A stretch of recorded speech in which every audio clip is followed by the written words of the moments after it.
En Es Radio, La Noche de Cuesta, con Carlos Cuesta.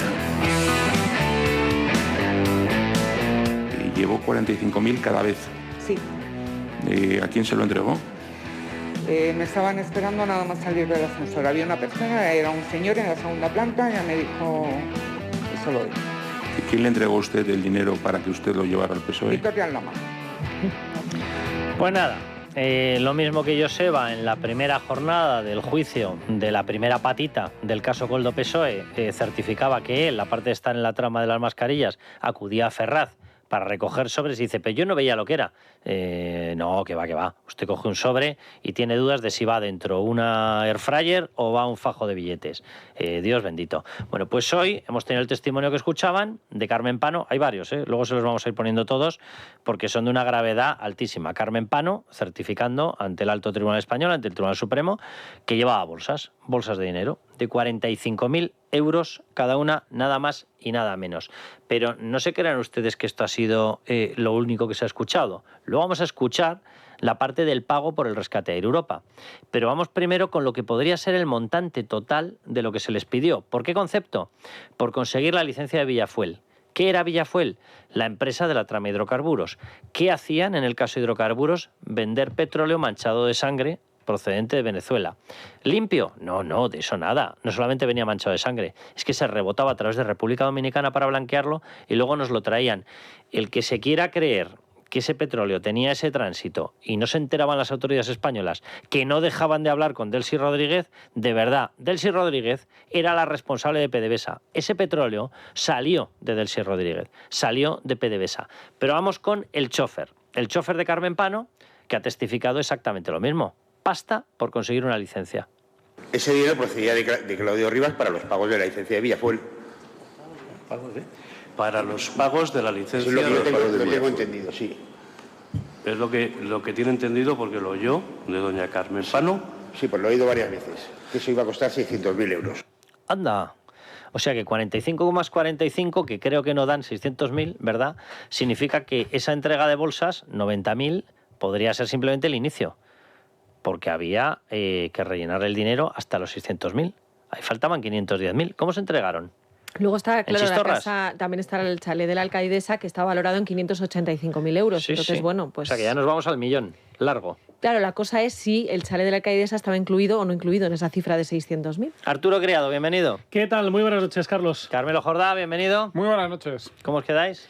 Pues ojiplático, porque es que esto es una trama de vasos comunicantes que es lógico que al dicho final... chistorriplático. Chistorriplático, también lo podría haber dicho, pero lo que estamos viendo aquí es que claramente esto era una organización criminal que actuaba en distintos ámbitos, actuaba en transportes, actuaba en la parte de hidrocarburos con el Ministerio de Transición Ecológica, actuaba en Hacienda, pues lógicamente esto es la definición exacta de lo que es una organización criminal. Y por cierto, hablabais del chalet de la alcaidesa. El chalet de la alcaidesa, os recuerdo que había un contrato de alquiler con opción a compra para Ábalos. Sí. A un y que de buen hecho, precio. y que no se trunca porque deciden, ya hemos terminado de pagar. No, se trunca porque al quitarlo de ministro dicen, espera, que ya no nos sirve. ¿Para qué vamos a seguir pagando esto? Fuera. Bajo. Y encima pero que si no se lo hubiese quedado. Si no se lo hubiese quedado el chalet de la alcaidesa. ¿Qué habría pasado si alguien, una persona, quien fuese, va no delante del juez en una fase de instrucción, no delante de la Guardia Civil en el interrogatorio, sino en un juicio en el Tribunal Supremo y dice que ha llevado a la sede de Génova 13 45.000 euros en una bolsa de plástico y otros 45.000 euros en otra bolsa de plástico y que estaban ya esperándole a salir del ascensor, que a mí me ha hecho mucha gracia la frase. Dice, hombre, no, como para no esperarte. Dice, como para dejar eso por ahí circulando. ¿Qué habría pasado? ¿Qué estaríamos diciendo en este momento? Oye, además iba con una discreción, pero vamos, propia, sí que se veía propia del traje de camuflaje de Rambo, ¿eh? Una bolsa de plástico transparente dentro de una bolsa de Zara abierta y los billetes saludando por el camino. Con los tacos de billetes, con los tacos, como ha dicho con los tacos de billetes. Es que es absolutamente alucinante. Y además es sorprendente porque, claro, me dice, da la sensación, oiga, usted entra en Ferraz. Oiga, en Ferraz no se entra tan fácil. No. Es decir, tienes que pasar un arco de seguridad, tienes que pasar la acreditación. Todo eso no ha pasado. Hay policías en la entrada siempre. He entrado en tres sedes. He entrado en la de Vox, he entrado en la del PP y he entrado en la del PSOE.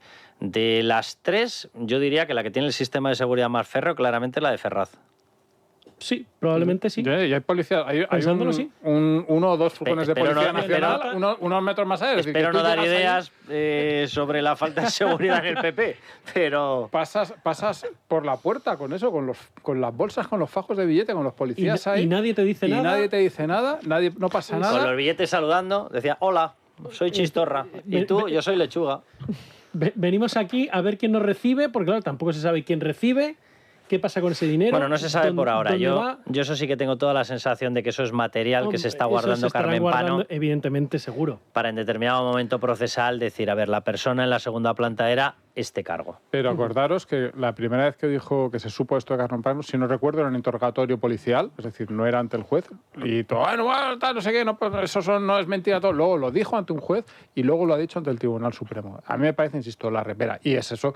Aparte, digamos, esto es, claro, es la anécdota, pero que es una anécdota tan brutal que a mí me parece categoría. Pero lo importante es lo que decías, Arturo, es el hecho de que aquí tenemos una organización criminal, pero claramente, y además no es una organización de unos golfos que están ahí y se aprovechan. No, es una organización que recibe los billetes en Ferraz. Es una organización en la que el partido está metido hasta las trancas. Una hiperactiva, ¿eh? Venga, vamos al segundo foco del día. El pago por el rescate de Europa. Por cierto, al juez Peinado porque se le sigue impidiendo investigar el rescate de Europa. Hoy con más razón que nunca, ¿verdad? Hasta ahora con toda la razón. Pues ahora todavía más. Después de lo que hemos escuchado hoy, y lo van a escuchar ustedes en estos instantes, ¿por qué se le impide investigar al juez Peinado el rescate de Europa y la implicación de Begoña Gómez?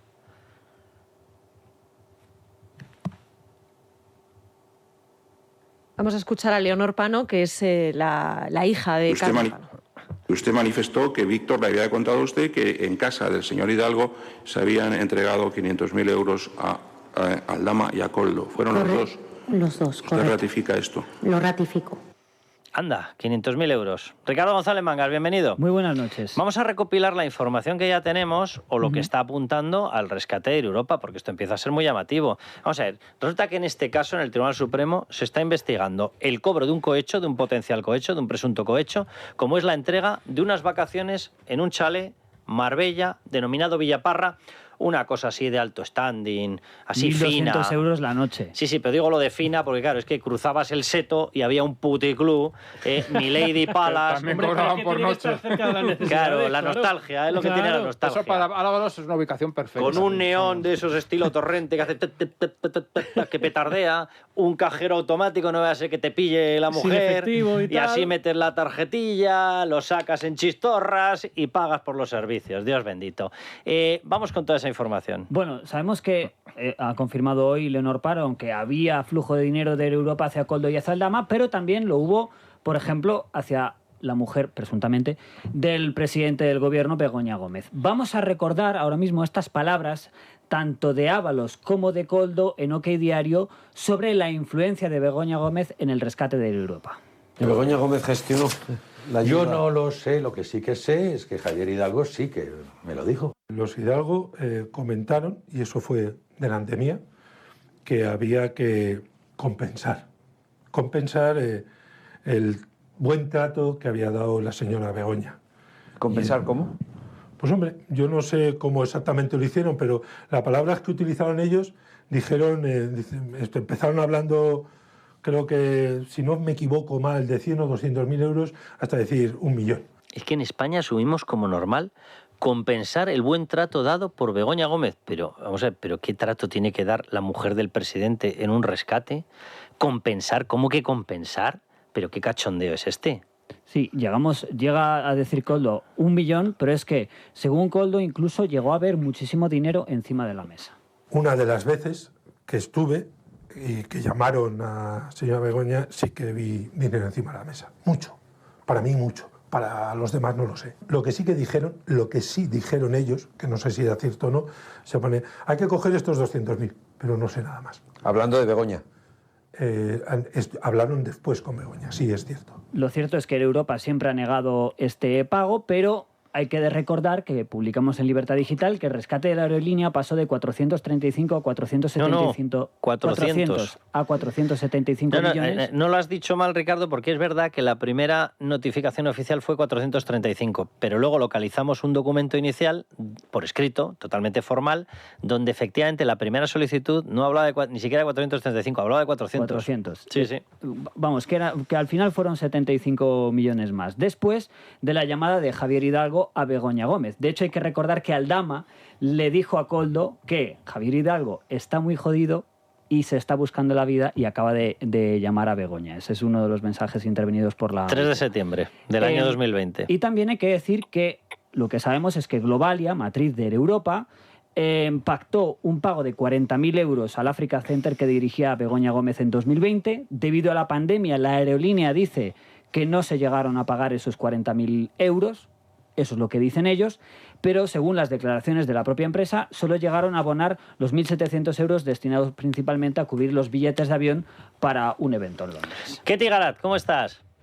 ¿Qué tal, Carlos? ¿Cómo estás? Buenas noches. Nada, encantado de tenerte aquí. Por cierto, que vosotros llevasteis, por decirlo de alguna manera, de las orejas al Tribunal Supremo, lo digo con todo el cariño, a las PANO. Y las PANO, madre e hija, se han convertido en estos momentos en una mina de información. Vamos por partes, si te parece. Antes de que entremos en Air Europa y ese pago de 500.000 euros, vamos a la otra parte. Totalmente certificado y ratificado. No sé si ha habido respuesta del Partido Socialista, que al principio estaban muy ufanos diciendo eso es mentira, eso es mentira. No les he escuchado yo mucha afirmación hoy, cuando Carmen Pano ha ratificado ante el Alto Tribunal Español y ha dicho que sí, 2 bolsas de 45.000 cada una. Y el chofer ha dicho sí. Y cuidado que podían ser las primeras, porque el pago total, según le escucha Carmen Pano, era 600.000 euros. Exactamente, 600.000 euros, que eso es lo importante, que hay que recordar, ¿no?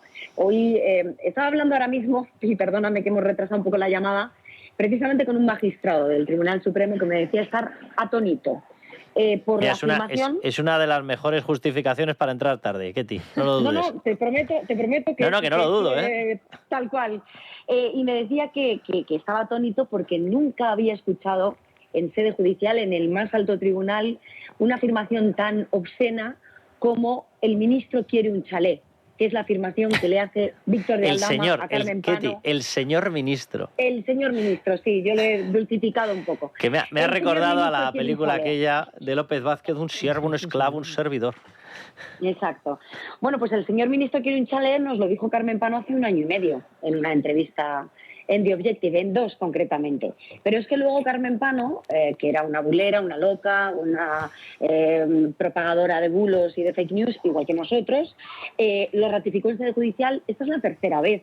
Primero Audiencia Nacional, después Tribunal Supremo, entre medias, entre uno y otro, ofertas económicas para chantajear y coaccionar a un testigo, que es exactamente lo que hizo Leticia de la Hoz y su despacho IDBO para intentar que cambiara el testimonio y dejara al margen al Partido Socialista y no mencionara a Santos Cerdán, posteriormente ingresado en prisión, y que hoy, por cierto, te habrás fijado, Leticia de la Hoz no le pregunta ni a Álvaro Gallego García ni a Carmen Pano, precisamente por eso, porque es a esas 2 personas a las que sienta en su despacho para ofrecerle una cifra de hasta 200.000 euros, 50.000 iniciales, pero ampliables a 200.000 si modificaban su testimonio. Bueno, pues esas obscenidades las hemos ido viendo a lo largo de todo este tiempo. Hace 1 año y medio ya nos contó Carmen Pano, el ministro quiere un chalet, la entrega de los 90.000 euros, las reuniones en industria, la figura de Juan Ignacio Díaz Vidal.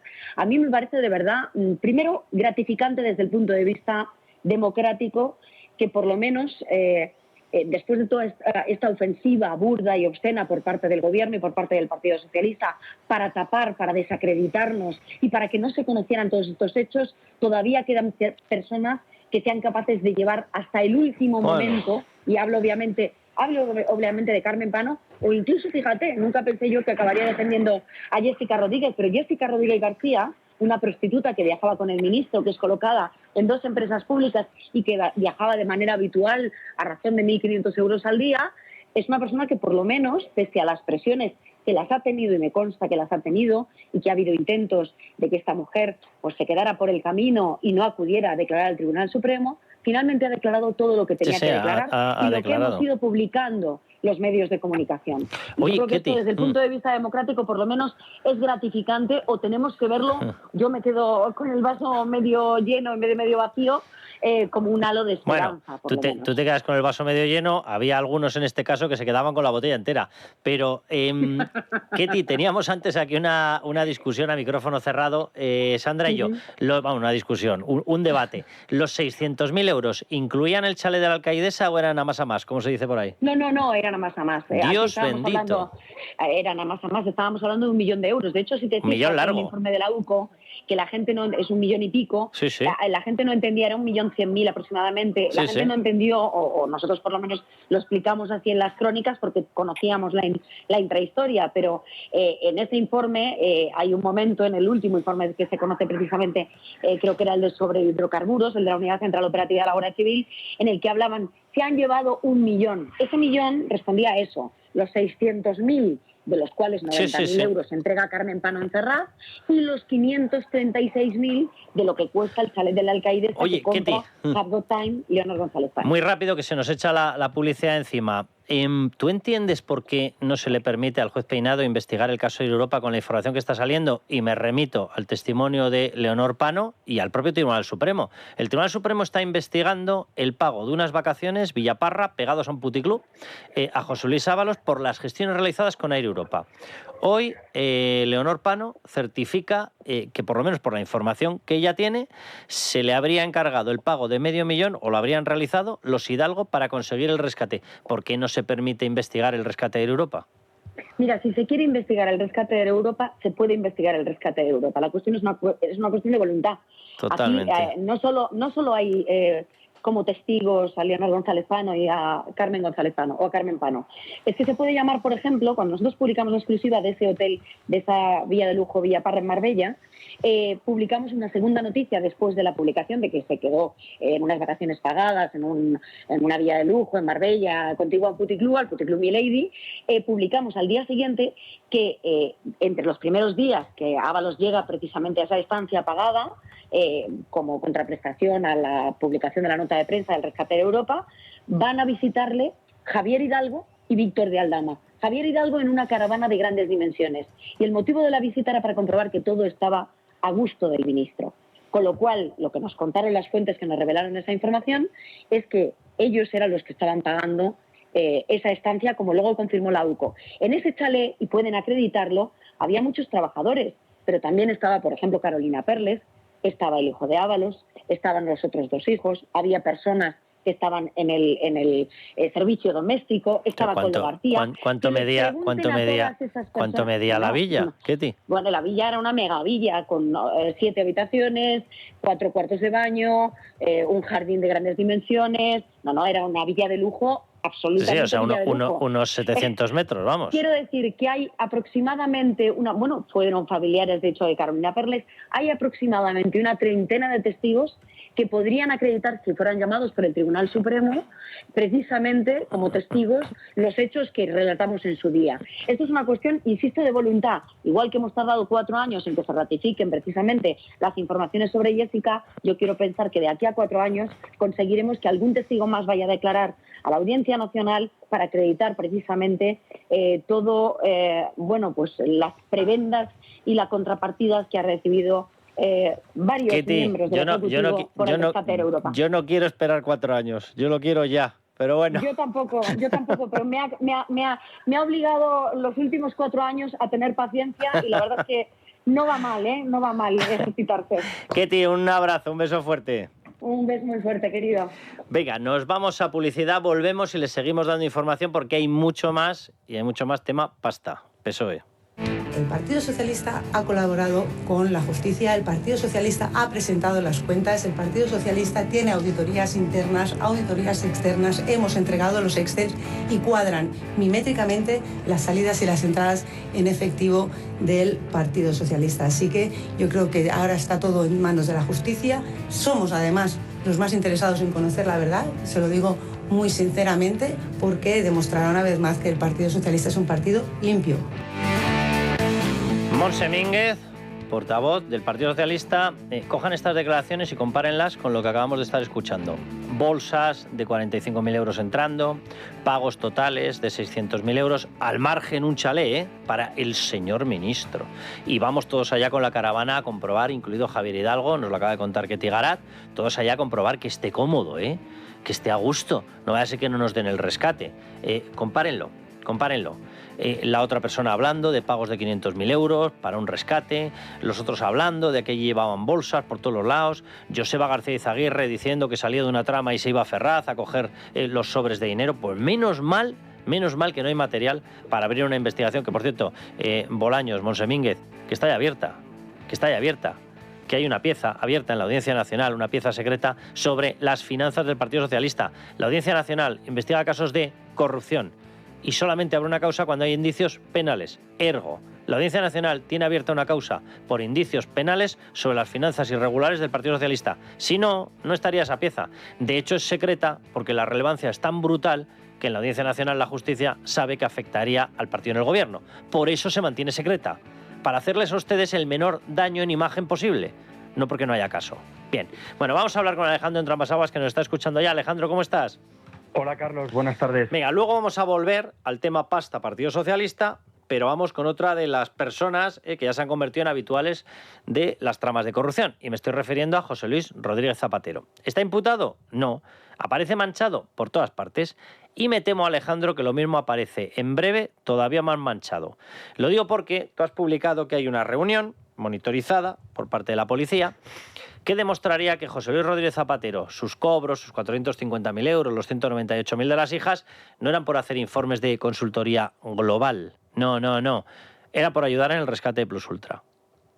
Efectivamente, y esa es la gran novedad que hemos publicado hoy, ¿no? Porque Zapatero siempre dijo que esos informes nada tenían que ver con el rescate de Plus Ultra, pero los agentes de la UDEF de la Policía Nacional que están investigando esto, que es una causa que también está en secreto, como la de la financiación del PSOE en la Audiencia Nacional, piensan lo contrario, porque han detectado la existencia de una reunión que se produjo casualmente también en el Monte del Pardo entre Zapatero y su presunto testaferro, Julio Martínez Martínez, Julito, al que la trama llamaba Julito, donde sí que hablaron del rescate de Plus Ultra y donde figura una conversación entre ambos hablando del primer pago a raíz de que el Consejo de Ministros aprobara ese rescate, y luego la segunda parte de esa reunión, que yo creo sinceramente que es una de las partes más importantes, es cuando Zapatero le pide a Julito que vaya a hablar con el presidente de Plus Ultra, es decir, que usaba a su presunto testaferro como correo para que él no apareciera en ningún momento, ¿no?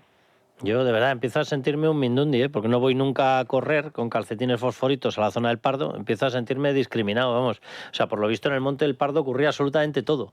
Se negociaba todo el mundo iba allí, es una cosa de escándalo. Esto, Alejandro, significa, porque claro, nos estás hablando de una monitorización policial, es decir, de una prueba. ¿Esto significa que efectivamente podemos ver en breve la imputación de José Luis Rodríguez Zapatero y no voy a disimular mis ganas?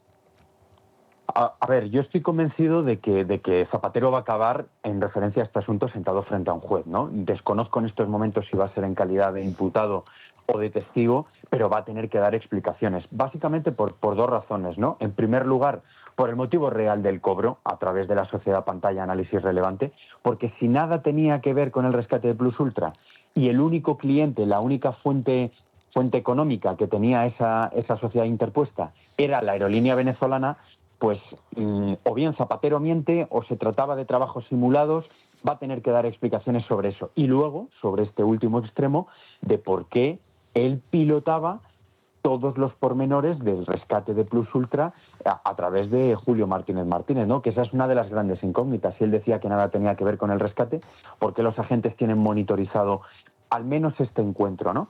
Los agentes, a mí me consta que este dato en concreto, además, han podido conseguirlo porque hay muchos de los implicados, muchos de los investigados que están colaborando con la justicia y que están aportando detalles, y de ahí yo creo, fíjate, Carlos, que ha sido uno de los motivos por los cuales Julito hoy no se ha negado a declarar en el Senado, ¿no? Yeah. Porque él está muy preocupado porque no tiene absolutamente ni idea de en qué se están centrando los investigadores, y eso le inquieta.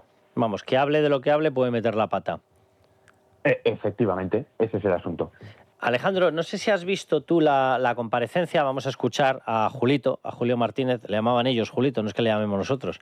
A Julio Martínez tenía comparecencia, comisión de investigación en el Senado, por este caso, Plus Ultra. Según llega, dice lo siguiente. Comparezco ante esta comisión cumpliendo con la obligación que me han impuesto. No obstante, mi situación de baja médica acreditada, además por los correspondientes informes de facultativo que desaconsejan someterme a esta comparecencia. Se está vulnerando mi derecho a la integridad física y moral, además de someterme a un trato discriminatorio en relación con otros comparecientes en similar situación de salud, a los que sí se ha eximido de comparecer. Este es el problema de haber dejado que la Paqui, la mujer de Santos Cerdán, después de haber estado procesionando todo el fin de semana, dijera que se encontraba muy mal y no haber acudido. Pero bueno, que está citada para otro momento. Pero después de decir esto, Alejandro, el senador del Partido Popular le ha preguntado y le ha dicho, vamos a ver, dinero que entraba, dinero que salía y todo era para los Zapatero. 450.000 euros por un lado, para él. 198.000 para las hijas. ¿Esto es cierto o es falso? Y sí, efectivamente, callado verbalmente, callado oralmente se ha quedado. Ahora, ha sentido con la cabeza. No sé si lo has visto, Alejandro. Sí, lo he visto y además me ha llamado la atención porque se ha negado a contestar absolutamente a todo y esa pregunta... Y a la pregunta estrella la ha sentido. Claro, coge y asiente, ¿no? Por lo tanto, bueno, vamos a ver si ese fragmento al que hace referencia, Carlos, no tiene importancia durante la instrucción judicial, porque este señor va a tener que ir antes o después a declarar, él sí como imputado, y si no es el juez, alguna de las partes le podrá hacer alusión a ese momento en el Senado, en el caso de que él luego en sede judicial lo niegue, ¿no? Pero sí que es cierto que él confiaba que todos los intentos que estaba haciendo para no tener que ir al Senado le iban a funcionar. Y él mismo a su círculo de confianza le ponía el ejemplo de Paqui, de la mujer de Santos Cerdán. Pero hay que tener en cuenta, yo creo que dos cuestiones. Para empezar, el informe médico al que él hace referencia, que es un informe médico donde se afirma que él tiene estrés y que ese estrés y esa ansiedad le impiden ir a comparecer en el Senado, es un informe que él pide que se le redacte después de que el Senado intentara en numerosas ocasiones, sin éxito, citarle. Es decir, cuando él sabía que iba a tener que dar explicaciones de manera pública. Y de hecho, fuentes nuestras en el Senado nos confirmaban al debate que cuando le iban a notificar a su casa, se negaba a abrir de manera sistemática el telefonillo y que el motorista del Senado tuvo que aprovechar un momento en el que entró un repartidor para entrar al portal, subir al rellano y ya una vez en el rellano ya tuvo que abrir la puerta, ¿no? Oye, un aplauso para ese motorista. Sí, señor. No, lo digo sin ninguna ironía. O sea, enhorabuena. O sea, uno que se toma en serio el trabajo. Pues sí, y luego, pues en fin, él dice que tiene un estrés tremendo, una gran ansiedad que le impide no ya comparecer en el Senado, sino hacer su vida rutinaria, y nosotros en el debate sabemos que ha pasado una temporada en Marbella, ¿no?, de vacaciones. Por lo tanto, aquí hay algo que no cuadra. Alejandro, que sé que andas con prisa. Muchísimas gracias. Un abrazo fuerte. Gracias, Carlos. Un abrazo. Oiga, pues si quería tener menos estrés, quizá haber delinquido un poco menos, ¿no? No se meta en tramas. No se meta en lo que le llama. Claro, es que es alucinante, ¿no? Es que estoy pasándolo muy mal. Oiga, pues no delinca. Pero con las miles de reuniones cruzadas de Plus Ultra no se estresaba. No, porque ahí veía... Ese estrés acumulado. Claro. Le viene acumulado. Claro. Hombre, lo que está claro es que Zapatero, yo coincido con Alejandro, en algún momento pasará por el juzgado, no sé si en calidad de imputado o por lo menos como testigo. Yo quiero ver que un juez se atreva realmente a imputar a Zapatero, a un expresidente del gobierno, en este momento en el que nos encontramos. Qué triste es que el punto de debate sea ese, ¿eh? Claro, qué triste es que eso es lo triste. Pero es que es la si se atreverá a... Y dices, pero vamos a ver, ¿está con indicios penales, sí o no? Pues si está, pa'lante. Tiene toda la pinta, o sea, es evidente que el dinero que cobró Julito de Plus Ultra salió disparado a Zapatero, bien a su cuenta personal o bien a la de la empresa de sus hijas, que además fue el propio Zapatero, recordemos, el que exigió que sus hijas estuvieran ahí metidas. Es evidente eso. El propio Zapatero admitió que él había enchufado a sus hijas y el propio Zapatero, o sea, y además no han podido, digamos, mostrar físicamente, porque eran informes orales, por qué se le pagaba a Zapatero. Es decir, es que es alucinante, es que son cosas que en cualquier país civilizado tendrían al tío, no digo que en prisión preventiva, pero vamos, con una investigación hasta las radiografías lo estarían mirando. Hombre, pero es que eso es lo que ocurriría en un país civilizado. Lo que pasa es que aquí nos estamos empezando a acostumbrar a que aquí no hay responsabilidad de nada, ni de nadie, ni por parte de los expresidentes, ni por parte del gobierno actual. Política ninguna y penal poca. Quiero ver yo si Zapatero acaba imputado o declarando o compareciendo como testigo, ¿cuál es la reacción del Partido Socialista y de Pedro Sánchez ahora que lo sacan en procesión en todos los mítines para ver si consiguen recuperar? Una vez que pase por el juzgado, ¿van a seguir sosteniéndolo, van a seguir apoyándolo o lo van a dejar de lado y va a ser esa persona de la que usted me habla? Bueno, nos hemos salido un momentito del Tribunal Supremo y nos hemos ido a la Comisión de Investigación del Senado por la importancia que tenía esto, que también estamos hablando de pasta. Y en el fondo estamos hablando de pasta conectada con las mismas tramas, porque el rescate de Plus Ultra también ha salido. No está en la parte judicializada, pero ha habido frases que también han salido por parte de los testigos, declarantes, imputados, etcétera, relacionados con Plus Ultra. Nos volvemos al Tribunal Supremo, porque seguimos con pasta. Y vamos a escuchar lo que se preguntaba sobre otra de las cosas que también se están juzgando en este primer paquetito, en esta primera trama Coldo-PSOE, trama mascarillas. Ahí también, en este caso, va una petición que se le hizo al jefe de gabinete, María Jesús Montero, para que aplazara las deudas fiscales que tenía una de las empresas de la trama.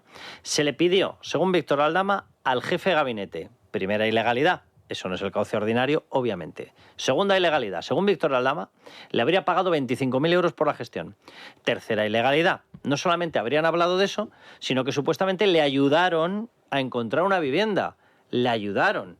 Hombre, a mí se me ocurren unos cuantos nombres de inmobiliarias antes de recurrir a Coldo Associated y Company, no sé, digo yo, ¿verdad? Algo tendría Coldo Associated Company. Vamos, ya te digo. Bueno, pues preguntado sobre qué ha pasado con esto, atención a las declaraciones. Sí, don Carlos Moreno, que en aquel momento era el director de gabinete de la ministra de Hacienda, era mi superior jerárquico, me trasladó un pantallazo de WhatsApp relativo a la empresa Pilot Real Estate y me ordenó que lo trasladase a la agencia tributaria, como se realizaba en otras ocasiones similares. A ver, perdóneme, señor funcionario, ¿desde cuándo las tramitaciones de petición de aplazamiento se hacen vía jefe de gabinete de un ministro? El jefe de gabinete le da la orden a un funcionario y el funcionario lo traslada a la agencia tributaria. A ver, aquí idiotas los justos. O sea, no me cuenten milongas, por amor de Dios. O sea, y encima tener las santas narices de declarar esto ante un Tribunal Supremo. ¿Perdón? ¿Esta es la vía? Pues repito el llamamiento que hacía antes. Por favor, todo el mundo a interesarse por el teléfono del jefe de gabinete y todo el mundo a colapsar el teléfono del jefe de gabinete para pedir aplazamientos de deudas. O sea, hay que tener, pero las narices bien gordas, por decir algo, para tener las santas narices, repito, de decir que la vía habitual y la vía legal es llamar a un jefe de gabinete para que el jefe de gabinete dé la orden de arriba a abajo.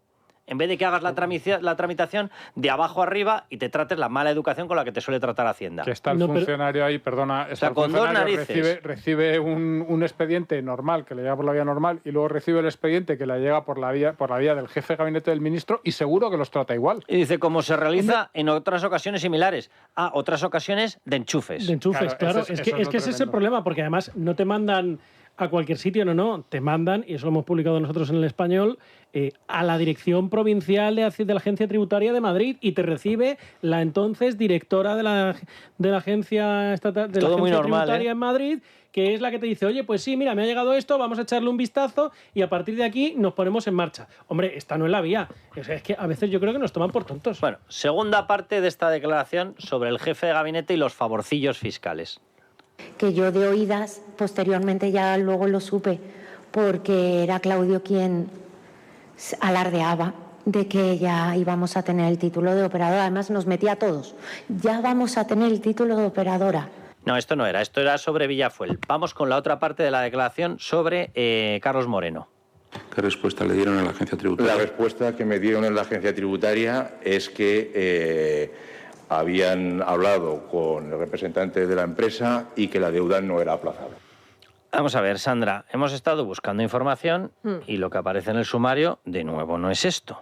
Lo que aparece es que la deuda fue aplazada. En el sumario sí aparece que la deuda fue aplazada, o sea, eso es así. Lo que pasa que luego es verdad que estábamos comentando aquí a micrófono cerrado, que es verdad que cuando se eleva la exposición razonada antes de abrir juicio, pues parece que no queda claro que esa parte se pueda demostrar o no, pero efectivamente en el sumario pone, y el juez así lo dijo en su día, que esa deuda había sido aplazada. O sea, el juez instructor, Leopoldo Puente, un instructor del Tribunal Supremo, da por aplazada la deuda. Da por aplazada la deuda, con lo cual lo que yo decía es, si la agencia tributaria te dice la deuda no es aplazable y al final se aplaza, ¿quién ha dado la orden? ¿Quién la puede dar? Pero vamos a ver, que no nos tomen por idiotas, que pues lo hacen habitualmente, que antes del aplazamiento la empresa figuraba en el listado de morosos y una vez que se habla del aplazamiento y se negocia, la ya empresa no aparece, desaparece del listado de morosos.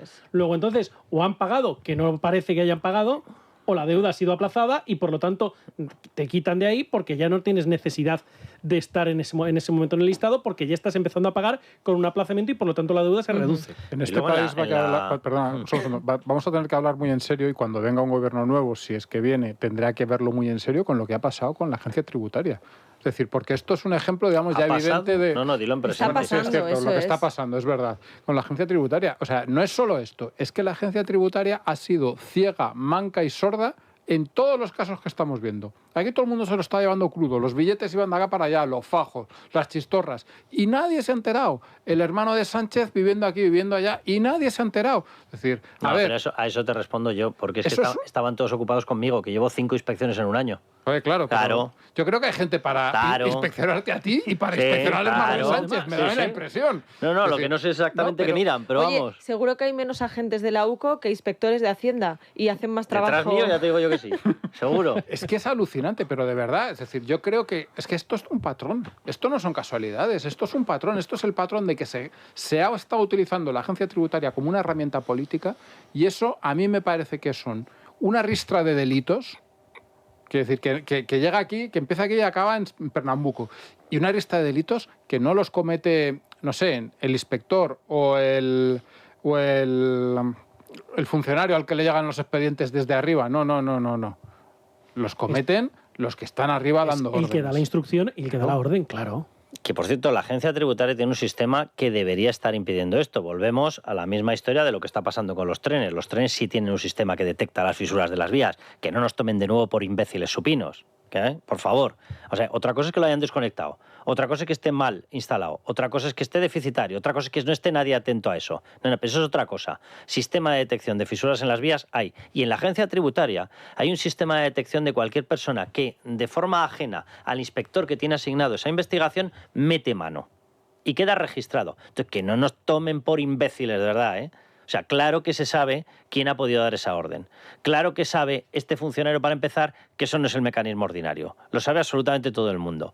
Otra cosa es que estén zafándose o estén eliminando los controles, cosa que no me extrañaría, pero vamos, ni lo más mínimo viendo lo que está pasando en toda España. Pero bueno, tú mencionabas patrón, ¿verdad? Pues yo me voy al patrón. No a un patrón, sino al patrón. José Luis Rodríguez Zapatero, que parece que se ha convertido en el patrón, se ha encargado de generar una estructura de lobby en China. Se llama Gate Center. A través de esa estructura de lobby han pasado empresas como Huawei, que de pronto, pam, les empiezan a florecer los contratos aquí en España. Bien, pues tenemos a Pedro Sánchez y Begoña Gómez de visita otra vez en China. Ya no sé cuántas van. O sea, a este paso les dan la nacionalidad ya. Van más a China que yo a mi pueblo. Totalmente. Es el cuarto viaje. Van menos que República Dominicana, eso sí. Eso sí es verdad. Es el cuarto viaje, Carlos, de Pedro Sánchez a China. Con Begoña Gómez, ¿verdad? En este es el primero en el que va Begoña Gómez. Pero con este viaje, con este cuarto viaje a China, se convierte en el líder de Occidente que más veces ha ido al país asiático. Además, justo en unos momentos en los que las relaciones entre Europa, Estados Unidos y China están marcando el orden internacional. Por favor, trátale con un poco de respeto. Super líder. Super líder. Porque yo, después de verle sentándose en el coche de Lego del sitio ese de videojuegos de Mario Bros, lo único que puedo decir es super líder. ¿Y dónde está la marcha? Bueno, pues el super líder ha tardado 3 viajes anteriores para que este sea el primero oficial. Este es el primer viaje oficial del gobierno de Pedro Sánchez a China, y tendrá un banquete presidido por el mismísimo dictador Xi Jinping y una cena con el primer ministro Li Qiang. A estas dos cosas sí que asistirá Begoña Gómez, que, como hemos dicho, está invitada. Además, no solo va como acompañante de Pedro Sánchez, sino que está invitada por el propio régimen chino. No se conoce, además, qué agenda tiene, porque argumentan desde Moncloa que la agenda de Begoña Gómez, que no se sabe si tiene una agenda paralela a Pedro Sánchez o no, es privada. Y a mí al escuchar esto pues me recordaba claramente a una declaración de José Luis Rodríguez Zapatero. ¿Ha cobrado de esta empresa? No. ¿Directa o indirectamente? No le voy a contestar a lo que es mi intimidad y mi derecho. Bueno, su intimidad, decía Zapatero, pues igual que la agenda de Begoña Gómez. Te vas en el avión oficial con tu marido a una recepción oficial, pagando todos ese billete, por decirlo así, porque se supone que te invita a otro país y la agenda es privada. El pasaje se declara secreto nacional, el pasaje del vuelo, la ruta del vuelo se declara secreto nacional y la agenda llevan desde el inicio, las agendas de Begoña Gómez se han negado sistemáticamente a aportarlas, por supuesto, respecto a la intimidad. Pero vamos a ver, si va a un viaje oficial tendremos que saber cuál es la agenda que tiene la mujer del presidente del gobierno, porque ahí sí que va representando a España, no va en un viaje privado de placer. Si no tiene agenda oficial, pues se tiene que quedar en su casa. Cuando estaba directora del Africa Center, uno de los primeros enchufes donde la colocaron, nada más llegar a presidente Pedro Sánchez, una persona sin carrera universitaria, se la puso de directora del Africa Center de la IE University. ¿Vale? Cuando se la puso ahí, uno de los primeros viajes que se hicieron fue a la sede de Naciones Unidas, o mejor dicho, a Nueva York, y ella aprovechó y se fue a la sede de Naciones Unidas. En la sede de Naciones Unidas estaban todos los responsables africanos y nos dijeron, no, es privado, es privado. La directora del Africa Center va a verse con dirigentes africanos por todas partes y el viaje es privado. Pues sí que tiene clubs de amigos, ¿eh? No, en este caso, claro, la agenda de Begoña es privada, pero es que de la que tampoco se sabe mucho es de la agenda del propio presidente del gobierno. Se sabe el banquete que ya he mencionado con Xi Jinping, algún encuentro con Li Qiang y algunas reuniones más, pero no se sabe a qué va exactamente el presidente. Desde Moncloa solo dicen que va a tratar temas de tecnología, de cooperación económica y de colaboración académico-científica. Una cooperación económica, por ejemplo, que ha estado tratando en los 3 viajes anteriores, este va a ser el 4 desde 2023 todos los años, pero que el déficit comercial con China de España solo ha aumentado. Hay cada vez más importaciones, estamos en récord de importaciones de China y cada vez menos exportaciones. Además que no va el ministro vicepresidente del gobierno ahora de Economía, Carlos Cuerpo. Claro que sí, no hay que repartir entre más. Ignacio, va acompañado de Álvarez, eso sí, el ministro de Asuntos Exteriores irá. Bueno, muchas gracias, Ignacio Escudero. Nos vamos a ir a publicidad.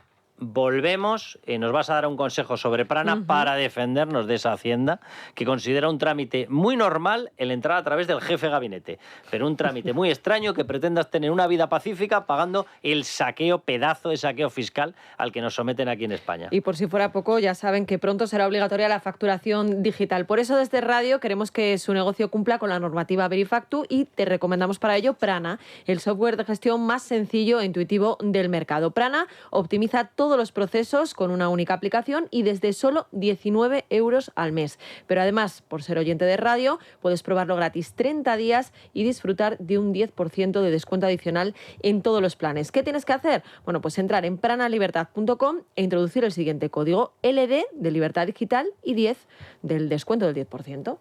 Que son 2 semanas que tenemos por delante en el que esperemos que todos le apuesten, como hace España desde el primer día, a la negociación, a la mediación, a la diplomacia. He dado instrucciones a nuestro embajador en Teherán para que regrese y que nos sumemos desde todos los vectores que podemos, incluido desde la propia capital de Irán, a ese esfuerzo por la paz. O sea que según Álvarez, nuestro ministro B de Exteriores, lo digo porque el ministro A está claro que es José Luis Rodríguez Zapatero, nuestro ministro B de Exteriores considera que nos vamos a juntar a la capital de Irán, a Teherán, es decir, a los ayatolás, en el esfuerzo por la paz. Vamos, traducido, que Álvarez considera que los ayatolás trabajan por la paz, debe ser por la paz de los cementerios, porque llevan más de 100.000 asesinatos en los últimos meses de gente suya, de su población. Y considera que el embajador español esté en Teherán tiene alguna importancia, puede influir de alguna manera o cambia algo en este proceso. Y no nos olvidamos que en Israel seguimos sin tener embajador, que lo han cesado y ahora mismo solamente hay un agregado comercial. No, en el país democrático no tenemos embajador. Claro, en la dictadura teocrática, asesina y terrorista, ahí sí, tenemos. Porque oye, eso colabora con la paz. A la paz. Claro. Colabora con la paz como si yo me voy a Lugo, más o menos. Son las decisiones y las compañías habituales del líder internacional. Hombre, si te vas a China, pues lógicamente tendrás que tener el embajador en Irán. Claro, es el líder interplanetario, que no os habéis dado cuenta. Sandra, vamos con CalPlus. Venga, CalPlus, que hoy no nos lo hemos tomado y es muy necesario siempre. CalPlus de Mundo Natural, un complemento rico en con aminoácidos y con vitaminas B3 y B6 que contribuyen al buen funcionamiento del sistema nervioso. Ya sabes, CalPlus de Mundo Natural, y gánale la batalla al estrés. Consulta a tu farmacéutico dietista en Parafarmacias del Corte Inglés y en parafarmaciamundonatural.es. Mundo Natural. Y vámonos con Naya Pertusa y con los miembros del Club Libertad Digital. Gente maravillosa a los que mimar. Buenas noches, Carlos. Nos vamos a mi tierra. Siempre me hace ilusión encontrar oyentes como, por ejemplo, Ezequiel Blázquez Gómez, de Baracaldo, en Vizcaya. Hoy cumple 86 años y quería agradecerle 6 años de suscripción al Club de Socios de Libertad Digital. Muchísimas felicidades, Ezequiel Sorionak. Espero que haya tenido un día estupendo. El programa de hoy en su honor. Y recuerdo a los oyentes que pueden informarse sobre el club en nuestra página web www.clublibertaddigital.com o llamar al 91 409 4002. Bueno, pues un abrazo enorme para Ezequiel de Baracaldo. Feliz cumpleaños, 86 cumpleaños, 6 años en el club, que todo un placer, que todo un orgullo. Y además, de verdad, una maravilla que se nos escuche también por Baracaldo. Y nada, que anda que no nos queda guerra, quedar con toda esta historia y por defender todo lo que estamos defendiendo. Ezequiel, que un abrazo enorme para ti y para toda tu familia. Bueno, vamos a entrar en territorio iraní, en lo que está ocurriendo en el estrecho de Hormuz, porque las informaciones son un poquito extrañas. Se han planteado 2 listados de condiciones, uno por parte de Irán para llegar a este alto el fuego en el estrecho de Hormuz, otro por parte de Estados Unidos. Lees uno, lees el otro listado y se parecen literalmente como un huevo y una castaña. El uno, el de Irán, dice que va a mantener todo, incluido el enriquecimiento de uranio, que va a hacer básicamente, o que va a mantener el control del estrecho de Hormuz, que además va a cobrar por cada barco que pase, creo que son $2 millones. Vamos, que va a hacer lo que le dé la gana. Lees el de Estados Unidos, justo lo contrario, que el país tiene que avanzar, que tiene que garantizar la libertad, que tiene que garantizar la vida, que el estrecho de Hormuz tiene que tener un paso libre, que ni enriquecimiento de uranio ni nada parecido, etc, etc, etc. Con lo cual, no sabemos muy bien qué es lo que va a durar esto. Me enseñabas una noticia de última hora, Sandra. Sí, porque tenemos una reaparición. Si es él. Eso te iba a decir, es la reaparición del líder de los ayatolás, de Jamenei, de Mojtaba. Jamenei, eso es. Y claro, lo ha hecho con un comunicado. Es decir, leído, que seguimos sin verle, seguimos sin saber que si podría está estar vivo muerto, y cómo está, si está en coma, que también se ha hablado. En fin, bueno, el caso es que en ese comunicado lo que dice es que Irán no busca la guerra, pero que no renunciará a sus derechos y que su país está decidido a vengar a su defunto líder supremo y a sus mártires. Y en un lenguaje, yo creo que deliberadamente ambiguo, lo que ha dicho respecto al estrecho de Hormuz es que va a llevar la gestión del estrecho a una nueva etapa. ¿Y la nueva etapa no ha dado detalles? No, por eso digo que yo creo que es un lenguaje deliberadamente ambiguo. Vale, pues dejadme que se lo pregunte a Juan Rodríguez Garat, almirante. Almirante Garat, ¿cómo está? Hola, buenas noches, muy bien. Almirante, está hablando Irán de llevar el estrecho de Hormuz a una nueva etapa. No vemos muy claro cuál es la capacidad de encaje entre los 2 listados de condiciones, el de Irán y el de Estados Unidos. ¿Qué puede ocurrir allí? Bueno, lo único que parecen estar de acuerdo, y lo digo por los hechos, no por las palabras, es en el alto el fuego. Y eso es lo que le da solidez precisamente a este proceso de alto el fuego, porque yo creo que ambos se dan cuenta de que aunque políticamente están exactamente en las mismas posiciones en las que antes de empezar la guerra, desde el punto de vista militar, la lógica de la guerra ya se ha terminado. Estados Unidos ha destruido todo lo que podía destruir desde el aire y no va a desembarcar, y Irán tampoco puede hacer nada para evitarlo. Por lo tanto, la guerra es tan asimétrica ya que no les quedan dónde hacerse daño el uno al otro, y no tienen más remedio que buscar una negociación en la que evidentemente no están de acuerdo en nada y no se pondrán de acuerdo seguramente en nada, pero ¿qué van a hacer? Al final esto será una fase más en un proceso de 47 años que llevan ya enfrentados y que no terminará hasta que la propia dinámica interna de Irán haga que cambie ese régimen. Claro, entre las condiciones del listado de Irán aparece que Estados Unidos tiene que perder las bases y tiene que desaparecer cualquier tipo de presencia suya en toda esa zona. Si ocurriera eso, ¿quién garantiza una apertura del estrecho de Hormuz? ¿Quién garantiza que no haya un enriquecimiento de uranio? ¿Cómo se podría mantener un control? No va a ocurrir en absoluto nada de eso, pero Irán fingirá de puertas para adentro que ha ocurrido, de la misma forma que el estrecho de Hormuz no se ha abierto, y esta mañana, creo recordar, la secretaria de prensa de la Casa Blanca decía que sí. O sea, que cada uno va a estar vendiendo su supuesta historia y se acabó. Es lo más probable que pase, porque ya digo que la solución militar no está en la mano. Ya no les quedan muchas armas con las que hacerse daño. No hay ningún arma que pueda tener Estados Unidos ahora que presione lo suficientemente a Irán para que se rinda, porque hay que darse cuenta de que el régimen lucha por su existencia. Si cede, acabarán ahorcados, es decir, que es su vida la que está en juego. Hemos visto lo que le ha pasado a Saddam Hussein o a Gaddafi. Ellos no están como en Washington pensando si va a subir o no la gasolina, están pensando si van a salir vivos de estos, no se van a rendir.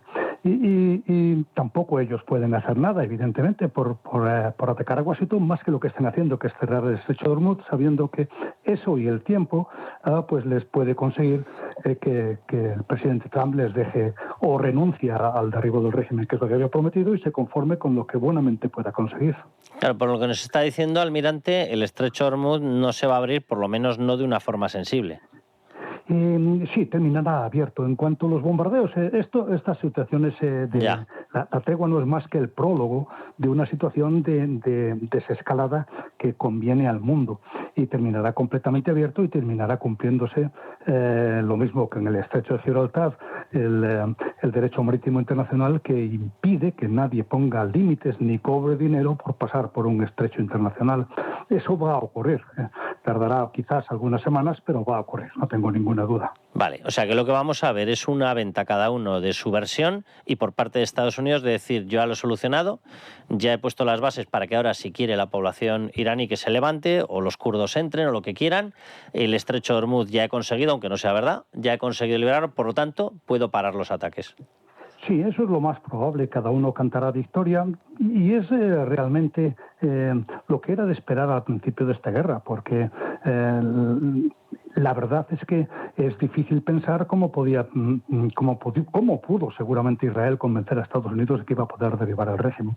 Pero lo que sí que es cierto es que, que lo que ha hecho Estados Unidos, que no es la solución ideal, porque no existe, porque no está dispuesto a derramar la sangre necesaria, ni suya ni de sus enemigos.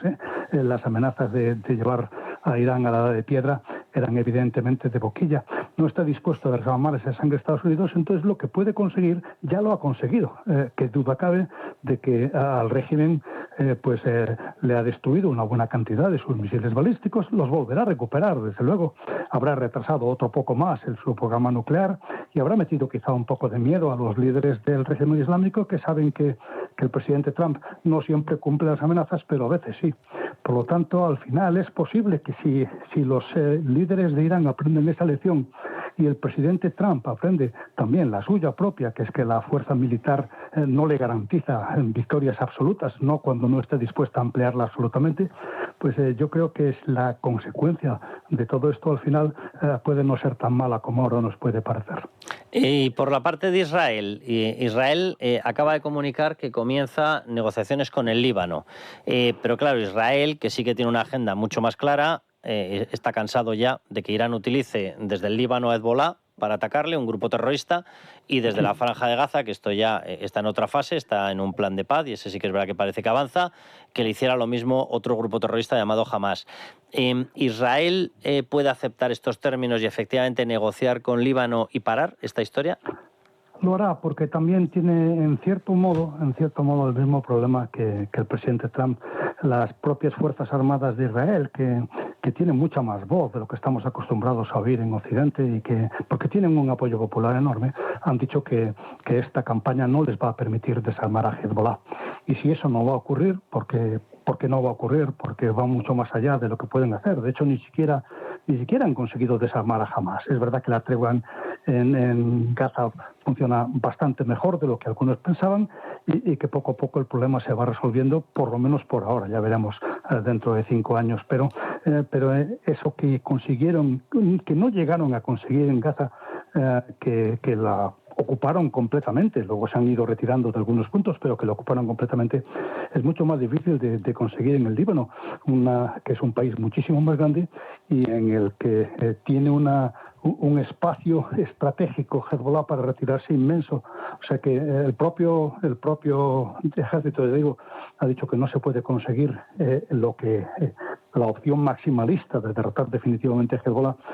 Esto no es más que un castigo más, es la 4ª guerra del Líbano ya, y probablemente será el preludio de la 5ª dentro de algunos años. Almirante, un abrazo muy fuerte y muchísimas gracias. Gracias a ustedes. Yo soy un pelín más optimista respecto al Líbano.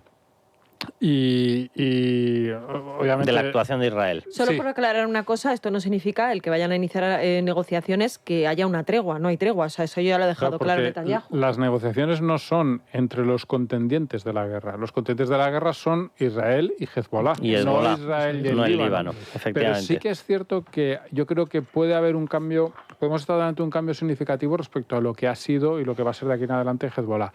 Hay varios factores. El primero, la anterior guerra en el Líbano, que debilitó mucho a Hezbollah, esta guerra que se está volviendo a debilitar mucho, y el hecho de que han perdido totalmente el apoyo de Siria, que hasta hace nada era un aliado de Irán y Hezbollah, y yo creo que van a perder en un 90 y muchos % el apoyo de Irán, que no va a estar después de esta guerra en condiciones de otra cosa que no sea intentar reconstruir lo suyo y protegerse, y para esto de contar.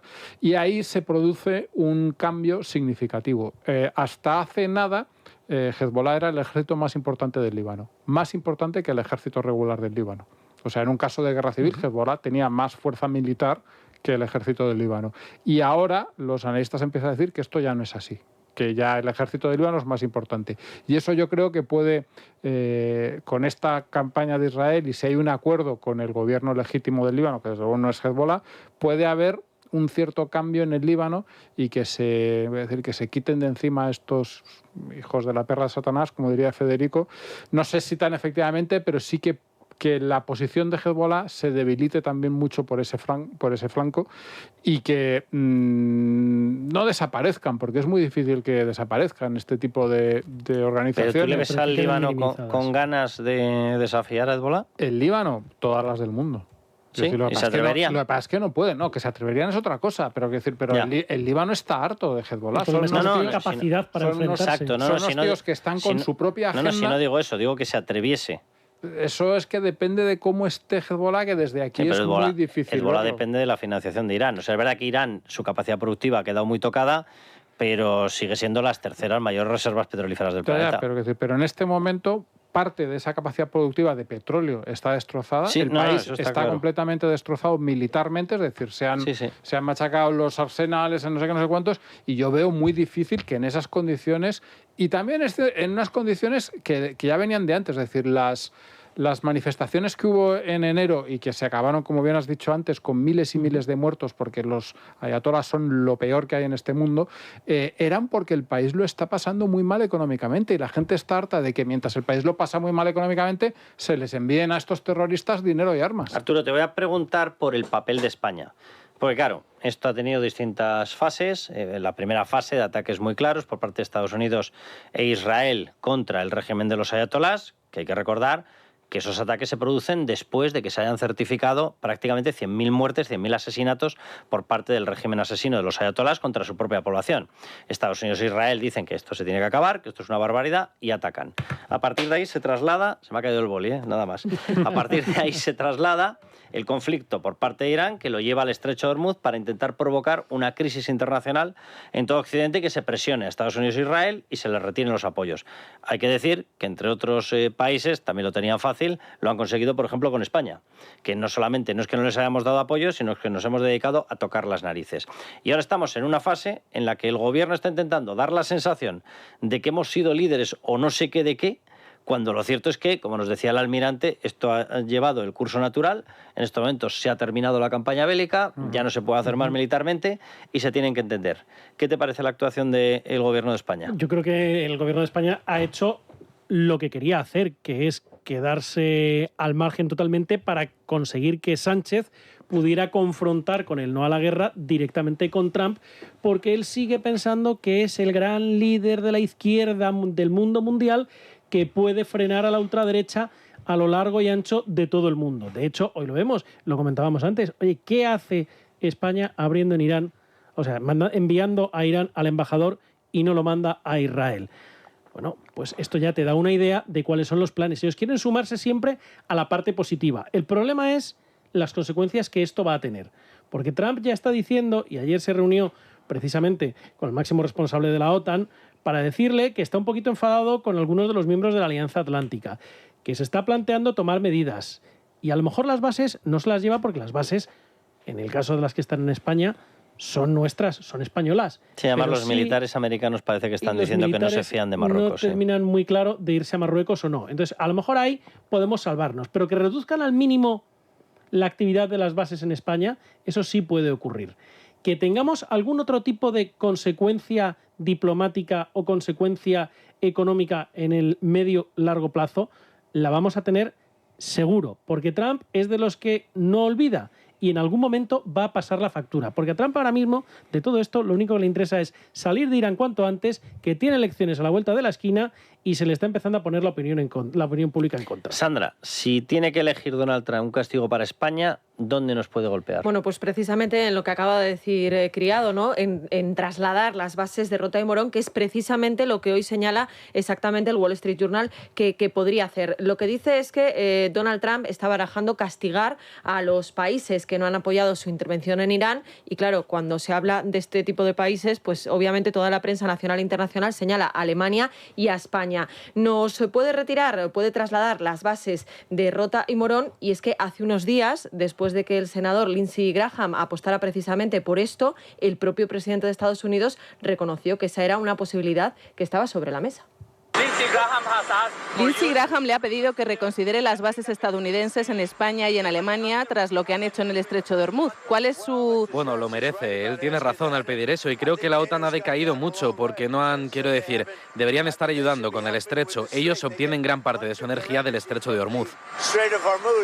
Ahora, decía Arturo que podría trasladarlas a Marruecos. Hoy se habla más de trasladar esas bases a países del este de Europa, como podrían ser Polonia, Rumanía, Lituania y Grecia, que tienen algunos de los mayores índices de gasto en defensa de la alianza y que han sido grandes apoyos de Trump en las últimas semanas para vigilar el estrecho de Hormuz. De hecho, por ejemplo, tras el estallido de la guerra, Rumanía aprobó rápidamente los permisos estadounidenses para que sus fuerzas aéreas pudieran utilizar sus bases, ¿no? Claro, que Estados Unidos decida trasladar sus bases de la OTAN de España supondría, por un lado, una transformación profunda del equilibrio militar del sur de Europa, representaría una pérdida logística para España, un retroceso de nuestra influencia dentro de la estructura de seguridad occidental y un serio impacto en términos económicos. Y os doy algunos datos así a vuela pluma. La presencia militar estadounidense en las bases de Rota y Morón genera un impacto económico directo e indirecto en torno a los 600 millones de euros anuales. Además, genera miles de puestos de trabajo. Se estima que en Rota operan alrededor de 5.500 españoles, incluyendo militares de la Armada, unos 3.000 estadounidenses y más de 2.000 trabajadores auxiliares. Luego, además, aquí Estados Unidos hace grandes inversiones en infraestructura. Para que os hagáis a la idea, cogemos solamente uno de los que ha hecho ya en este 2026 y en solo un contrato ha invertido 13 millones de euros. Y luego no hay que olvidar, por último, que los ayuntamientos de Rota y Morón en estos momentos reciben compensaciones de Hacienda por los impuestos que no pueden cobrar, por la exención fiscal que tienen estas bases y estamos hablando de varios millones de euros en transferencias que podrían perder estos municipios. No, fíjate que a mí, más allá del impacto económico, que es importante, lo que más me preocupa es que España no se está dando cuenta que nuestra protección se llama Estados Unidos, claro, correcto, incluso frente a Marruecos. Y el hecho de que empiecen a dejar claro... Incluso no precisamente. Claro, es que como empiecen a dejar claro que nosotros no somos ninguna entidad amiga, sino todo lo contrario, y Marruecos perciba el olor a sangre, pues vete a saber lo que pasa con determinadas poblaciones españolas. Justo cuando lo estabas diciendo, me estaba acordando, hace unos meses que estuve por Bruselas y me decían, claro, es que no estáis midiendo el que vosotros dependéis fundamentalmente de Estados Unidos. Totalmente. Y que Marruecos cada vez está más cerca de Estados Unidos.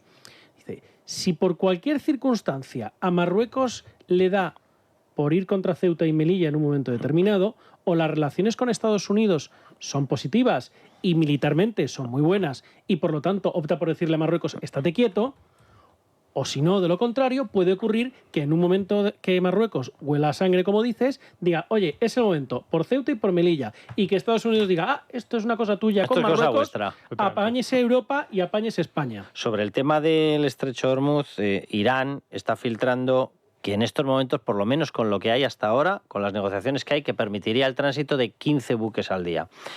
En el estrecho de Hormuz hay esperando, y seguirán sumándose, pero simplemente con el contingente que está esperando a pasar hay 800. Vamos, traducido, que para desbloquearse tendríamos que esperar 53,3 días. O sea, espero que esto avance. ¿Y los defensores de la legalidad internacional dónde están?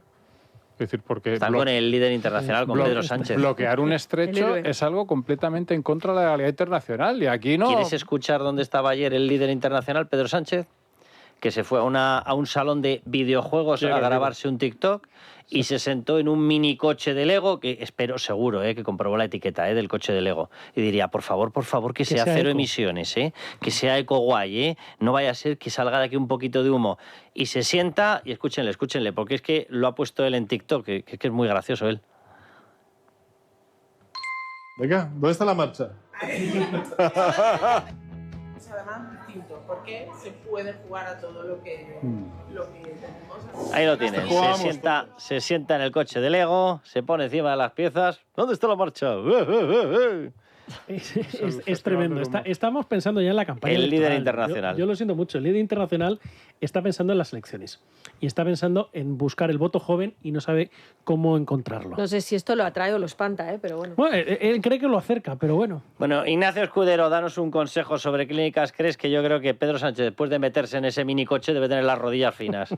En Clínicas Cres, ahora que llega el buen tiempo y todos queremos quitarnos esos kilos acumulados en el invierno, saben hacerlo bien, porque igual tu problema está en un desarreglo hormonal o es un tema genético o tienes un desequilibrio en la microbiota. En Clínicas Cres te preparan un plan personalizado para que bajes de peso de forma segura, duermas mejor, recuperes tu energía y vuelvas a sentirte tú. Tienes Clínicas Cres en Madrid, Valencia, Zaragoza y Mallorca. Pide cita ya en el 91 445 0004 o en clínicascres.com. Clínicas Cres, porque lo que pasa en el intestino no se queda en el intestino. Las 10:04, las 9:04 en Canarias.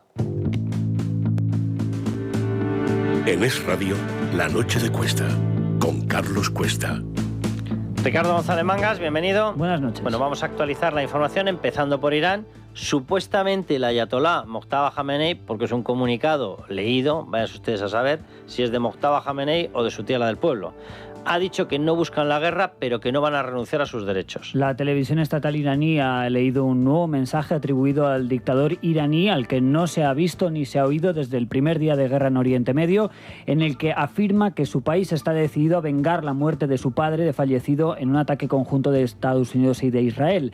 También ha añadido que llevará la gestión del Estrecho de Hormuz a una nueva etapa, apuntando al pago de peajes por el paso de buques. Irán sigue asegurando que garantizará la seguridad en el estrecho si Estados Unidos cesa sus ataques, y en Washington reiteran que habrá acuerdo si se desbloquea Hormuz e Irán se compromete a no tener armas nucleares. Bueno, y el ejército israelí sigue atacando a los terroristas de Hezbollah tras el anuncio de Netanyahu de entablar negociaciones con el Líbano. En un vídeo difundido por el primer ministro israelí ha dicho que no hay un alto al fuego en Líbano por culpa de los terroristas de Hezbollah.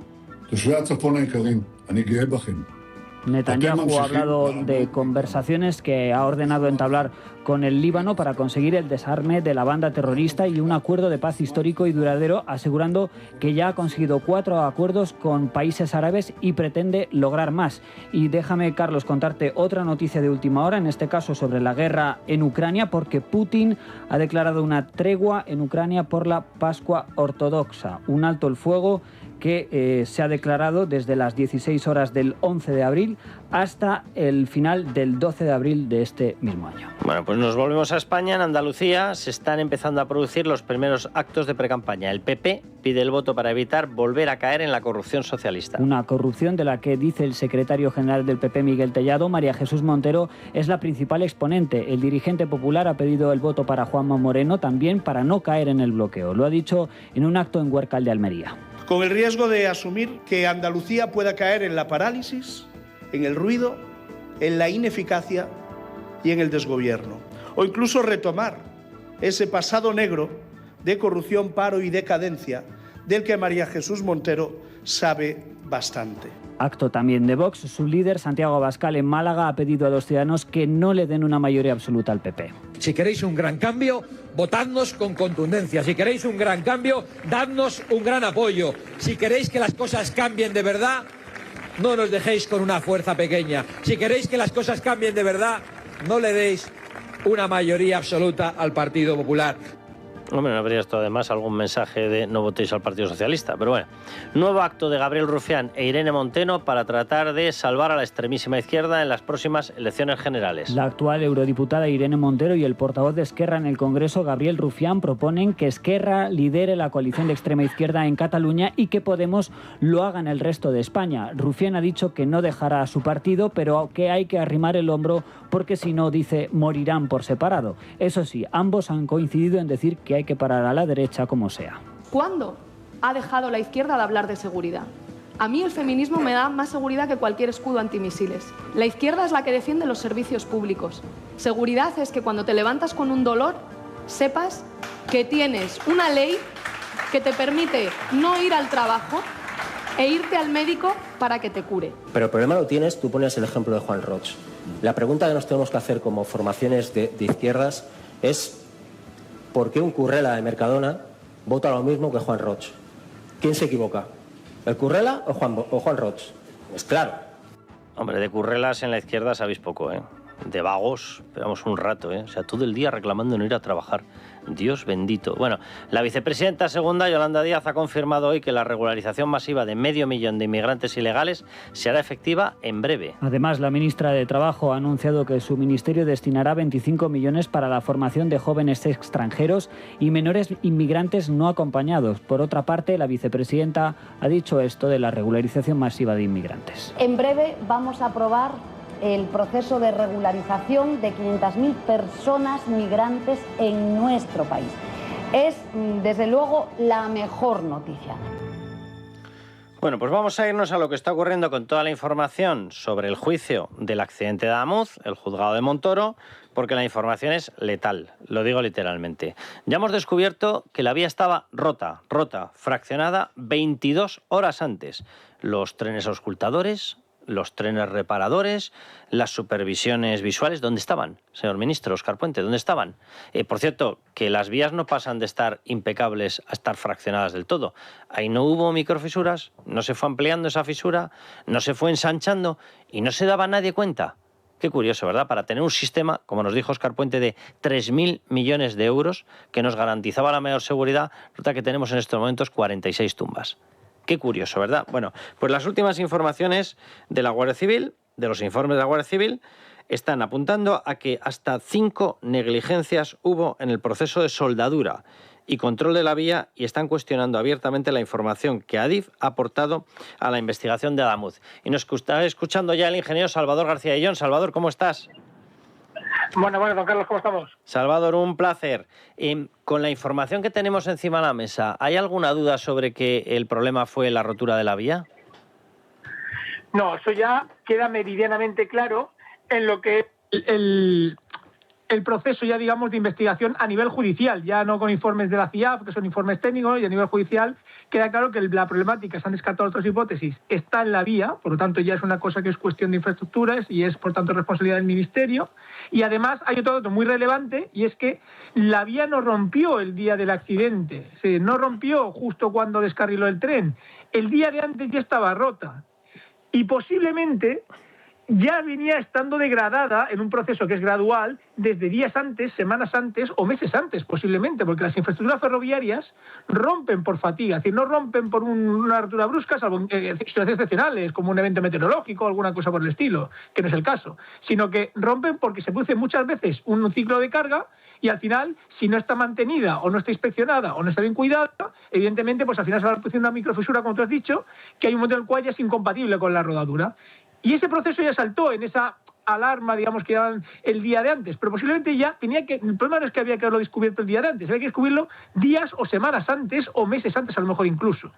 Claro, entonces salto a la siguiente pregunta.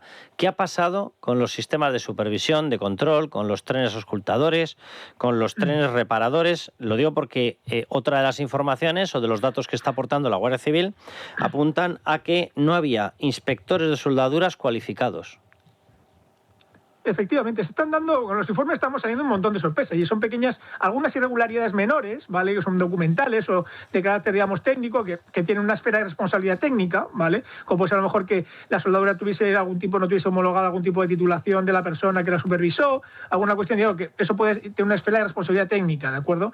Y otras ya más graves, como es, por ejemplo, según parece he visto en algunos medios, está saliendo porque el famoso informe de las auscultaciones que dijo el Ministerio primero, el ministro dijo que era en noviembre, se hizo una en noviembre y luego se dijo otra que se hizo en septiembre, siempre se refirieron y dijeron explícitamente a una auscultación de la vía, ¿de acuerdo? Y sin embargo parece ser que la auscultación se hizo en la soldadura y en otro punto, se hizo de manera puntual, en una zona que no tenía nada que ver con, que no era la del descarrilamiento, es decir, que no se hizo nunca una auscultación de la vía, es decir, la famosa informe de auscultación, esa zona donde estaba la famosa microfisura, la zona de la cual se fue degradando hasta romperse, es posible que no se hubiese auscultado nunca desde que se ejecutó la obra. Y eso lo que nos viene a decir un poco, poner de manifiesto, que es precisamente la problemática de la falta de mantenimiento que tienen las infraestructuras ferroviarias en España y la degradación del sistema que ha tenido en una situación que hemos asistido a la gota que ha colmado el vaso, pero que viene siendo una situación que tenemos que contextualizar. Es decir, esto no ocurre en una situación, digamos, de funcionamiento perfecto de la infraestructura, sino que una infraestructura que hace 10 años funcionaba como un reloj y en una joya de la corona, ha sufrido un proceso de degradación, una pérdida de resiliencia, que se puso de manifiesto primero con la pérdida de puntualidad, luego con la pérdida de confortabilidad, las vibraciones que empezó a pasar. Ya el año pasado tuvimos unos incidentes graves en esta línea precisamente, que no es casualidad, esta es la línea más antigua y una de las que más incremento de tráfico ha tenido, ¿vale? Y todo esto puesto en su conjunto es la parte que el Ministerio evidentemente no quiere hablar, que es la parte en la cual ya salta el nivel de responsabilidad y a escala más arriba, porque es la falta de gestión, de buena gestión de la infraestructura, de mala planificación del proceso de utilización. El proceso se ha gestionado muy mal, se ha incrementado el tráfico, pero no se ha incrementado el presupuesto de mantenimiento asociado a ese tráfico, y además la gestión ha sido muy mala. España, cada vez que hay un problema, por ejemplo en Chamartín, entra en caos todo el sistema, y esa pérdida de resiliencia del sistema, eso sí tiene una responsabilidad política pues en lo más alto posiblemente del Ministerio. Claro, es una cuestión que evidentemente sí tenemos que poner de manifiesto. Salvador, tú eres técnico, tú eres un ingeniero, pero con lo que nos estás diciendo hablamos de responsabilidad política, pero yo tengo la sensación de que esto puede saltar incluso a responsabilidad penal. Sí, eso tendrá que dilucidarlo el juicio. Evidentemente hay cuestiones, como si se han incumplido. Una cosa es que se hayan incumplido los protocolos, por ejemplo, la normativa. Habrá que ver si había un incumplido en un tema de soldadura, ¿de acuerdo? Y habrá que ver exactamente tal. Y otra cosa, digamos, la responsabilidad política, en este caso es manifiesto, porque ya digo, es que la infraestructura venía dando síntomas de pérdida de fiabilidad y de pérdida de resiliencia desde hace meses, incluso diría algunos años ya incluso. O sea, estamos hablando de que esto no es un proceso de unos días, no, la infraestructura viene ya años. Y posiblemente, ya digo, es debido a la falta de mala gestión de la infraestructura y mala planificación. Y el problema de esto es que, ya digo, el Ministerio no quiere asumir esa parte, que lo que permitiría saber es un poco en qué medida podemos evitar que esto pueda producirse mañana en otro sitio, porque hay que tener en cuenta que esto se ha producido en una situación de tráfico ordinario, en una vía ordinaria. Y eso es lo que es más preocupante del sistema, porque si no hay mantenimiento adecuado, si no hay trenes ocultadores, como tú has dicho, que no sabemos ni cuántos hay en funcionamiento, no se están ocultando otras vías. Por lo tanto, esta joya de la corona, pues que tiene un daño reputacional muy grande, puede seguir teniéndolo mañana mismo. Salvador, un abrazo muy fuerte y muchísimas gracias. Un abrazo, Carlos. Pues Ignacio Escudero, haznos un resumen del informe que se está convirtiendo ya en un informe absolutamente demoledor de la Guardia Civil y que literalmente está tumbando todo lo que dijo Óscar Puente. Sí, va tumbando todo. Ya comentábamos ayer lo de la variación en los voltios dentro de la vía, que había habido una variación a 1,5 voltios el día antes, las 22 horas antes del accidente que comentabas, que había habido una variación de 2 a 1,5 voltios. Había caído la tensión, claro, lo cual indicaba que el circuito no estaba funcionando, que había una fisura. Efectivamente, pues el informe de la Guardia Civil ya dice que Adif, a pesar de que en sus especificaciones sí que obliga a que el sistema esté diseñado para detectar una fractura, no lo exigió. Así que ya empezamos negando... ¿Explicación a eso? Ninguna. No, ninguna explicación. De Óscar Puente ni de nadie no hay ninguna explicación. Que no se controló y punto. El sistema estaba señalado para que lanzara una alerta a partir, cuando bajara de los 0,78 voltios. Como no llegó a eso, pues no se lanza alerta, o sea, y ya está. De 2 a 0,78. Vamos, que hacía falta no que estuviera roto, sino que hubiese caído una bomba nuclear en medio. Que se hubiera prácticamente partido entero. Vamos a escuchar a Óscar Puente lo que decía sobre la supervisión de la vía hace muy pocos meses. La renovación concluyó en mayo del año pasado. Se ha sometido a todas las pruebas de fiabilidad que establece el protocolo de Adif. Bueno, pues el informe dice que según las manifestaciones que ha recogido la Guardia Civil, no se encontraban presentes ninguno de los inspectores de la soldadura durante su ejecución. Además, sobre uno de ellos, Ismael MB, pone en el informe, dice que no es técnico inspector de soldaduras y añade además que en los informes de la CIAF y de la empresa encargada de la soldadura hay incongruencias sobre la validez de las firmas, de quienes firman esos informes de la empresa que se encargaba de realizar esas soldaduras. Y sobre los trabajadores dice que hay dudas relativas a la certificación de su capacidad y que ninguno de los dos tenía 2 años de experiencia, que es un requisito indispensable para que puedan ser también técnicos de soldadura. Pero vamos a seguir escuchando a Óscar Puente, lo que decía hace meses, para ver cómo le desmiente también el informe de la Guardia Civil. Tiene que ser algo que ha sucedido en minutos, ¿no? Y que en minutos se ha convertido en lo suficiente como para hacer descarrilar a un tren, si es que es la vía, ¿no? Otra mentira más. Una más, ya veníamos comentando lo de los voltios de las 22 horas antes, pero es que además en el informe dice que en varios de los trenes que pasan con anterioridad, antes de más de una hora antes que el tren, ya se aprecian muescas compatibles con una rotura del raíl. Y añaden, que esto me parece muy importante, el 21 de noviembre de 2025, estamos hablando ya de varios meses antes del accidente, se localiza un defecto en la aceleración vertical, lo que sería los baches de la vía, de 40 metros por segundo. Lo máximo permitido son 30 y a partir de 50 requiere ya una actuación inmediata. Pues se detecta un defecto de 40 metros por segundo en el punto kilométrico exacto en el que se produce el accidente, y la Guardia Civil en el informe destaca que todavía no ha podido validar las actuaciones de mantenimiento que se hicieron a raíz de esta localización, si es que se hizo alguna en este punto por este bache. Vamos a seguir con otra de las partes importantes porque afecta directamente a las víctimas. Esto decía Óscar Puente. Que desde los primeros instantes se fue consciente de la existencia de 2 trenes accidentados y así se comunicó a los servicios de emergencia. Bueno, pues el informe dice que a las 7:44 se informa del IRIO y que a través de un guardia civil no tienen conocimiento de que hay un tren accidentado, que es el Albia, hasta las 8:31, 45 minutos después. Pues que le podemos poner el sello debajo de Adif o Ministerio de Transporte, le ponemos un sello que ponga chapuza, chapuza nacional. Y nos quedamos tan a gusto. Bueno, nos está escuchando César Siende porque vamos a saltar de chapuza a chapuza. César, ¿cómo estás? ¿Qué tal? Buenas noches, Carlos. Y nos vamos a ir a las más que polémicas balizas V16. Esa porquería que nos han obligado a todos a comprar y que si alguien enciende una cerilla y la pone encima de la capota del coche se ve más. Lo digo literalmente porque yo ya llevo unas cuantas experiencias. Da vergüenza.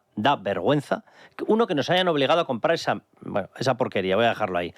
2, que insistan en mantenerlas. Pero si es imposible verlas. Ves 100 millones de veces antes las luces de emergencia de los coches. Bueno, es que yo tengo la sensación de que si te levantas, te pones encima del coche y enciendes la lucecita del móvil, se te ve antes que con esa porquería de baliza. Bueno, pues esto que dirá la gente. Bueno, estas serán tus opiniones. Bueno, son mis opiniones y la de cualquier persona que mire una baliza de esas. Yo creo que es más fácil deslumbrarse, no sé, con una cerilla apagada que con la baliza V16. Bien, pero es que ahora tenemos además los datos de la primera operación salida. Ya con la baliza V16 totalmente operativa. Y se ha saldado con la cifra más alta de muertos por atropello en los últimos 10 años, César. Exactamente. Este año 2026 ha habido 5 personas atropelladas en vías interurbanas, estando ya operativa la baliza. 2025 no hubo ninguna, 0. 2024 hubo 3. 2023 también hubo 0. 2022, 4. Entonces, con la baliza ya en vigor, esta Semana Santa han muerto 5 personas. Esos son los datos oficiales de la DGT. Aquí no hay trampa ni cartón, según ha publicado el organismo de Pere Navarro, ¿no? O sea que ahí se ve la eficacia de esta luz. Pere Navarro, este hombre que se ha hecho famoso por pedirnos a todos que no utilicemos los coches de combustión y tener el medio parque móvil, ¿ha dicho algo? No, de momento no se ha pronunciado. Porque, bueno, pero sabiendo el antecedente que tiene con el tema de los chalecos reflectantes, que los declaró obligatorios en julio de 2004, pues no me sorprende que ahora, en fin, no diga nada, ¿no? En julio de 2004 se declararon obligatorios los chalecos reflectantes porque la DGT decía que era para ponérselo antes de bajar del coche en caso de avería para aumentar la visibilidad y que de esa manera no sufrieras un atropello. Pues bien, entre 2004, que se aprobó esto en julio, y 2025, según datos de la DGT, Han muerto por atropello en las carreteras españolas 3.310 personas. El primer año completo de vigencia de los chalecos, en 2005, fallecieron por atropello en las carreteras 225 personas. El último año completo sin chalecos reflectantes fallecieron 273 personas atropelladas. Es decir, entre 2003, último año, 2005, primer año completo, solamente se redujeron 48 personas el número de atropellados en vías interurbanas, lo que equivale a un 17,58% menos. Eso es otro grande éxito del señor Pérez Navarro en la DGT. ¿Alguien se está replanteando la utilización de esas balizas invisibles?